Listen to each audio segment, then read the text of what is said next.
Assalamualaikum warahmatullahi wabarakatuh. Semangat pagi anak-anak.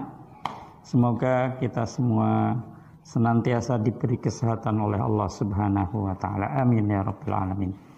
Pada siang hari ini Pak Aziz akan menyampaikan sebuah materi akidah, yaitu tentang perbuatan syirik. Syirik itu artinya adalah menyekutukan, lawan dari tauhid. Kalau tauhid itu artinya mengesakan. Kalau syirik itu artinya menyekutukan. Syirik adalah perbuatan menyekutukan Allah dengan yang lain, menyamakan Allah dengan yang lain.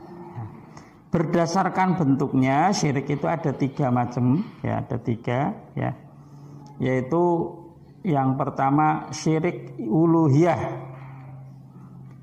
Ini adalah uluhiyah, itu artinya adalah ketuhanan. Nah, ini hubungannya dengan peribadahan, peribadahan seseorang kepada Allah, ibadah seseorang atau persembahan atau menyembahnya seseorang kepada Allah.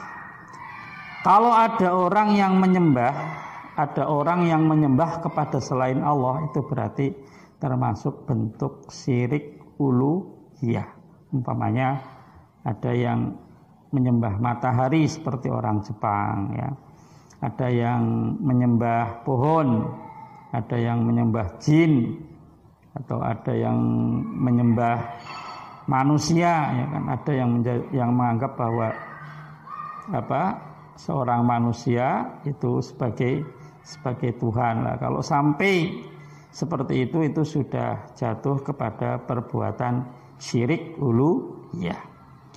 Yang kedua yaitu bentuk syirik rububiyah. Rububiyah itu adalah sifatnya Allah, yaitu Allah yang menciptakan, yang memelihara, yang memberikan rizki kepada makhluknya, itu adalah Allah. Ini namanya sifat rububiyah Allah. Lah kalau ada seseorang kok meyakini bahwa ada yang bisa memberikan rizki selain Allah, atau ada yang bisa memelihara, menyembuhkan sebuah penyakit selain Allah, itu juga sudah jatuh kepada perbuatan syirik, yaitu syirik rububiyah. Terus bagaimana Pak kalau umpamanya kita sakit terus datang ke dokter? Apa kita tidak boleh berkata bahwa yang menyembuhkan adalah Pak Dokter Anu, umpamanya?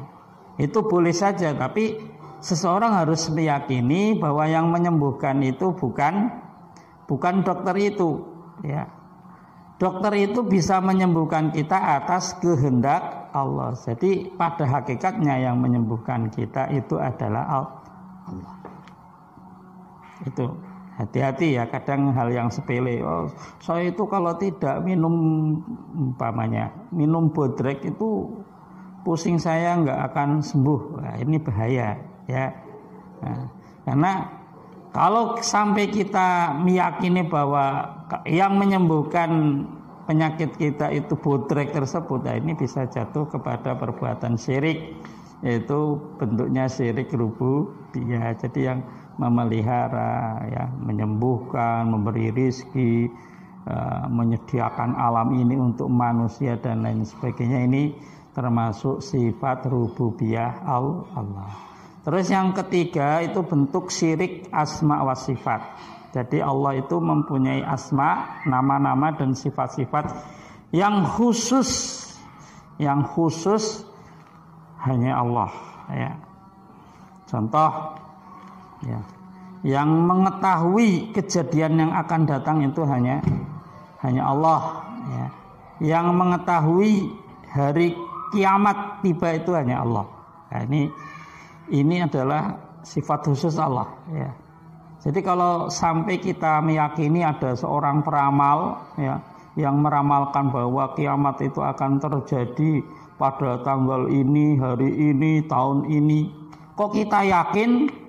Nah itu kita sudah jatuh kepada syirik, yaitu syirik asma was sifat. Anak-anakku sekalian yang dirahmati Allah, kemudian berdasarkan tingkatannya, syirik itu juga dibagi menjadi dua. Yang pertama syirik akbar. Syirik akbar itu adalah syirik besar, ya. Syirik besar. Nah, tadi yang bentuk syirik uluhiyah, rububiyah, terus asma wa sifat ini termasuk bentuk syirik besar, ya. Contoh dari syirik akbar diantaranya adalah namanya syirik dalam berdoa. Kita berdoa, memohon kepada selain Allah. Contohnya adalah orang yang melakukan pesugihan. Pesugihan itu ingin memperkaya diri, dengan memohon kepada jin atau setan. Terus contoh lagi umpamanya memohon kepada arwah seseorang yang dianggap keramat. Nah, terus kita di situ memohon supaya diberi kekayaan. Nah, contohnya kalau seperti itu termasuk contoh syirik dalam berdoa. Terus yang lainnya diantaranya adalah syirik dalam niat, maunya sholat, atau menyembelih hewan dengan niat untuk memberi persembahan kepada jin, kepada setan atau kepada nenek moyang. Nah, itu kepada ruh nenek moyang itu termasuk bentuk syirik, memberikan sesaji. Kemudian ada lagi syirik dalam ketaatan.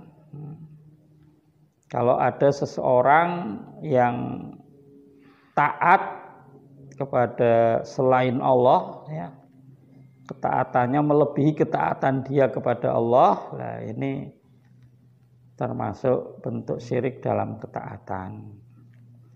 Syirik dalam cinta, ini kita juga tidak boleh mencintai selain Allah melebihi cinta kita kepada Allah. Itu tidak boleh. Karena yang namanya mencintai seseorang atau sesuatu itu akan membuat seseorang tersebut mempunyai kepatuhan dan ketundukan yang sangat tinggi terhadap yang dia cintai. Nah, itu makanya kita tidak boleh mencintai seseorang atau sesuatu melebihi cinta kita kepada Allah Subhanahu wa ta'ala. Anak-anakku sekalian yang dirahmati Allah, Kemudian syirik asghar, syirik kecil. Nah, syirik kecil ini dapat dibagi menjadi 3 macam. Yang pertama syirik dalam bersumpah, namanya bersumpah dengan selain Allah, itu tidak boleh. Kita sebagai seorang Islam boleh bersumpah, tapi hanya dengan nama Allah, demi Allah. Enggak boleh kok demi matahari, demi bulan, demi kesambar beledek, itu enggak boleh. Terus yang kedua yang termasuk syirik asghar adalah riya. Riya itu melakukan suatu amal ibadah supaya dilihat oleh orang lain, itu namanya riya, supaya orang lain melihat kita sebagai orang yang baik, yang ahli ibadah dan lain sebagainya. Itu termasuk bentuk riya. Terus selanjutnya adalah sum'ah. Kalau riya tadi supaya dilihat, kalau sum'ah supaya didengar, supaya terkenal oleh orang lain bahwa kita itu sebagai orang baik, orang yang ahli ibadah. Nah, kedua syirik yang terakhir ini, riya sama sum'ah ini yang banyak menjangkit kepada kaum muslimin. Ini banyak kaum muslimin yang terjangkit penyakit riya dan ibadah dan sum'ah. Ini. Anak-anakku sekalian yang dirahmati Allah, Apa sih bahayanya perbuatan syirik? Ya. Perbuatan syirik merupakan perbuatan atau dosa yang tidak diampuni oleh Allah. Ya, ini yang namanya syirik. Itu termasuk dosa yang tidak akan diampuni oleh Allah. Innallaha la yaghfiru ayyushraka bihi wa yaghfiru ma duna dzalik. Itu dalam surat An-Nisa ayat 48 ya.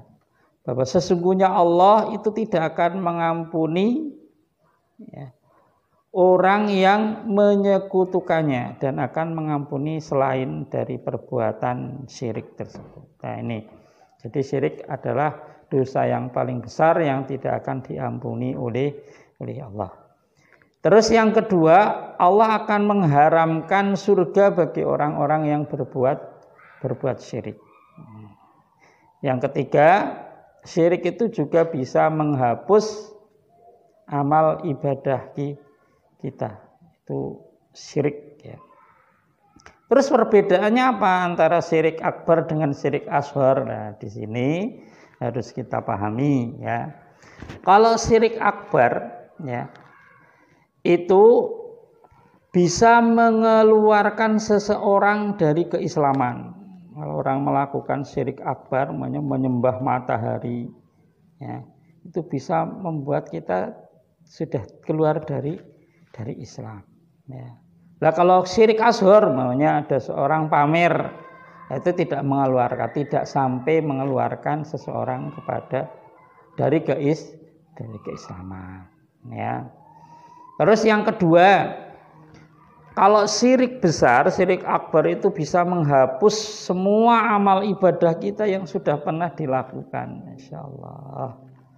Na'udzubillah, jangan sampai kita jatuh kepada perbuatan syirik akbar ini.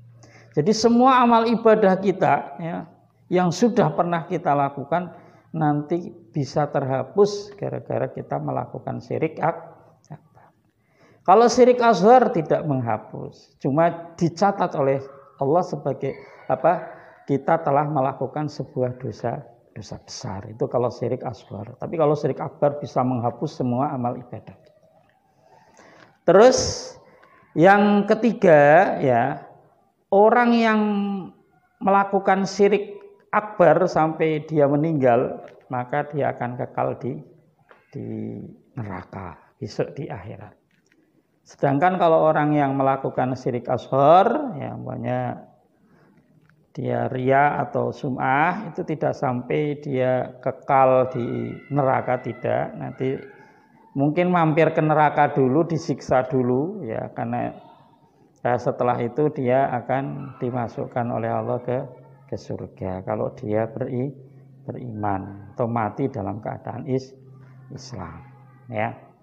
Itu mungkin yang bisa Pak Aziz sampaikan tentang perbuatan syirik ya. Semoga kita semua dapat menghindari perbuatan ini karena perbuatan ini merupakan dosa yang paling besar. Dari Pak Aziz cukup sekian. Wassalamualaikum warahmatullahi wabarakatuh.